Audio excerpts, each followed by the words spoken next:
Oui, je me présente, Kevin Moret, chef conseiller responsable de la culture, de la gouvernance et des infrastructures. Caroline Rioux, directrice finance et développement économique à la Première Nation. Dans cette capsule, on vous présente les immobilisations 5 ans telles qu'exigées par la loi sur l'administration financière. Il faut voir ce tableau-là comme un sommaire des principaux investissements à venir.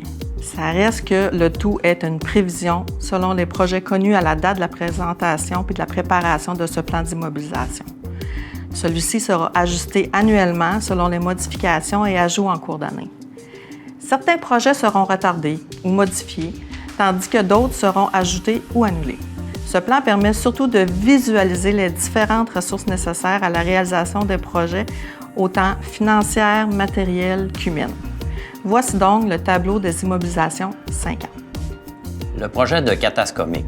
Pour l'année 2024-2025, les travaux d'aménagement des infrastructures de Catascomic, soit la partie 1 de 2 d'une première phase de travaux sur la réserve, est prévue au coût d'environ 5 millions de dollars. Pour 2025-26, il faut prévoir près de 15 millions pour la partie 2 de la phase 1 des travaux. Ensuite, si tout va comme prévu, la phase 2 débutera en 2026 et se poursuivra jusqu'en 2029 pour un total de 10 millions d'investissements. Cette deuxième phase vise le développement d'un secteur commercial et industriel léger sur Catascomic afin que les membres possédant des entreprises ainsi que d'autres entreprises voulant s'y installer puissent avoir leur siège social sur la réserve. Pour le site d'observation Boudebda, celui-ci est ouvert au public depuis juin 2024. Les derniers ajouts ont eu lieu au cours de l'été pour clore ce premier projet d'investissement majeur pour la Première Nation. Bâtiment administratif. La construction des nouveaux bureaux administratifs débutera à l'automne 2024 et devrait se terminer à l'automne 2025. Ce projet est donc présent sur 2 années financières. Un projet de restaurant est prévu pour 2024-2025 avec pour objectif d'offrir une restauration familiale à Kakuna. Le projet inclut également l'acquisition d'un food truck pour élargir l'offre de restauration et promouvoir la PNWW.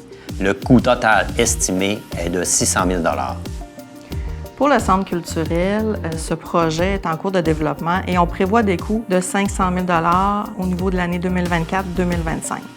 Pour l'année suivante, c'est près de 20 millions qui sont projetés en investissement si le financement est confirmé. Un projet d'entrepôt, garage, hangar est aussi visé au niveau des pêches commerciales et pour l'entretien des actifs de la Nation. Ce projet est encore en phase d'élaboration. Un coût de 1 million de dollars est estimé. Vous avez aussi en présentation un autre tableau qui vous explique le montage financier visé par projet.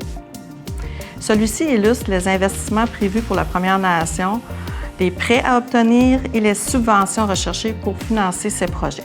Je vais y aller avec un exemple. Pour les bureaux, on parle d'une subvention visée de 3 millions, d'une mise de fonds de 500 000 $ et d'un prêt de 1 million. Ce tableau vous permet de bien visualiser les prochaines contributions financières de la Nation et de comprendre l'importance des placements qui ont été faits au cours des dernières années. Sans ceux-ci, aucun projet ne serait réalisable. Nous espérons que cette capsule vous a appris de nouvelles notions. Si vous avez des questions au sujet des projets d'immobilisation, des tableaux présentés, n'hésitez pas à nous contacter par courriel à questions@malecite.ca. Wally One.